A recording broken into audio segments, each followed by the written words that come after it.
கலைஞரின் அனைத்து கிராம ஒருங்கிணைந்த வேளாண் வளர்ச்சி திட்டம் ஒவ்வொரு சிற்றூரும் தண்ணீர் பெற்று முன்மாதிரியாக திகழ வேண்டும் என்ற நோக்கில் முதன்மை தொழிலான உழவுத் தொழிலை மேம்படுத்தி நிகர சாகுபடி பரப்பை அதிகரித்திட தரிசு நிலங்களை விளைநிலங்களாக மாற்றி விவசாயிகளுக்கு தந்திட கலைஞரின் அனைத்து கிராம ஒருங்கிணைந்த வேளாண் வளர்ச்சி திட்டம் எனும் திட்டம் 2021-22 ஆண்டிலிருந்து 5 ஆண்டுகளுக்கு 12,525 கிராம ஊராட்சிகளில் ஊரக வளர்ச்சி மற்றும் ஊராட்சி துறையின் அனைத்து அண்ணா மறுமலர்ச்சி திட்டத்துடன் இணைந்து செயல்படுத்தப்பட்டு வருகிறது.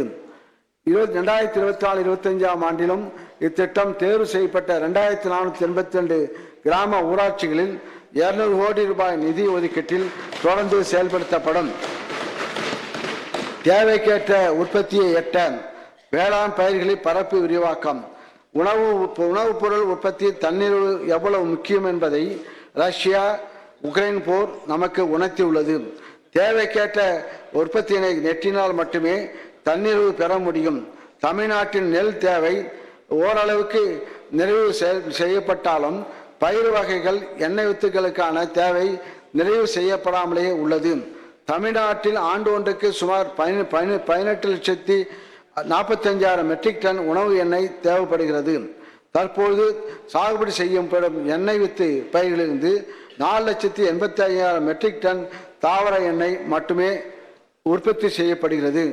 எனவே இப்பயிர்களில் சிறப்பு கவனம் செலுத்தி பரப்பு விரிவாக்கம் செய்து உற்பத்தி அதிகரிக்கப்படும்.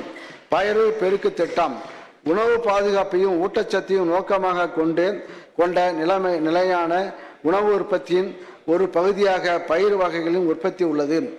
அனைத்து பயிர்களின் உற்பத்தியில் தண்ணீர் பெறும் நோக்கத்தில் 2024-25 ஆண்டில் பயிர் பெருக்கு திட்டம் 4,75,000 ஏக்கர் பரப்பில் 40,27,00,000 ரூபாய் ஒன்றிய மாநில நிதி ஒதுக்கீட்டில் செயல்படுத்தப்படும். துவரை சாகுபடி பரப்பு விரிவாக்கம். தமிழ்நாட்டில் அதிகமாக பயன்படுத்தப்பட்டு வரும் முக்கிய பயிர் வகையான துவரையின் பரப்பு தொடர்ச்சியாக குறைந்து தற்போது 1,25,000 ஏக்கர் பரப்பளவில் மட்டுமே பயிரிடப்பட்டு வருகிறது.